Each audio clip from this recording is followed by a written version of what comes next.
Hi friends, నేను advocate NVR Lakshmi Rajani alias PSS Devi, AP high court and Kakinada court and Peddapuram court. Free legal service for లేడీస్కి నేను fee తీసుకోనండి. నన్ను contact చేయాలనుకుంటే నా నంబర్ వచ్చేసి 9704491299. ఈరోజు మనం తెలుసుకుంటున్న టాపిక్ వచ్చేసి మనం ఏదైనా ప్రాపర్టీ కొనే ముందు పూర్వీకుల ప్రాపర్టీ కానీ లేకపోతే చనిపోయిన వాళ్ళ ప్రాపర్టీ కానీ మనం కొనే ముందు 1కి 10 సార్లు మనం చెక్ చేసుకోవాలండి. అలాగే ఏంటంటే చనిపోయిన వాళ్ళ డెత్ సర్టిఫికేట్తో పాటు ఫ్యామిలీ మెంబర్స్ సర్టిఫికేట్ అనేది మాత్రం కంపల్సరీ ఉండాలండి. అది లేకుండా అయితే మాత్రం మనం ప్రాపర్టీ అనేది కొనేటప్పుడు చాలా ఇబ్బందులు పడతాము. సో ఖచ్చితంగా ఎవరిదైనా చనిపోయిన వాళ్ళది ప్రాపర్టీ అనేది మనం కొనాలి అనుకుంటే కనుక వాళ్ళ డెత్ సర్టిఫికేట్ ఖచ్చితంగా మన దగ్గర ఉండాలి. తర్వాత ఫ్యామిలీ సర్టిఫికేట్ కూడా ఉండాలి.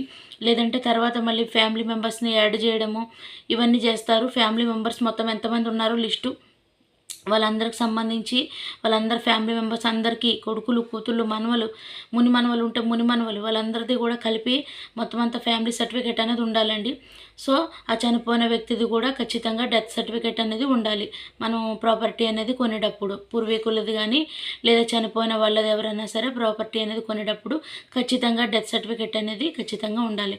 లేకపోతే ఏంటంటే లేనిపోని ఇబ్బందులన్నీ పడతారు. సో జాగ్రత్తగా ఉండండి కొనేటప్పుడు. Thanks for watching.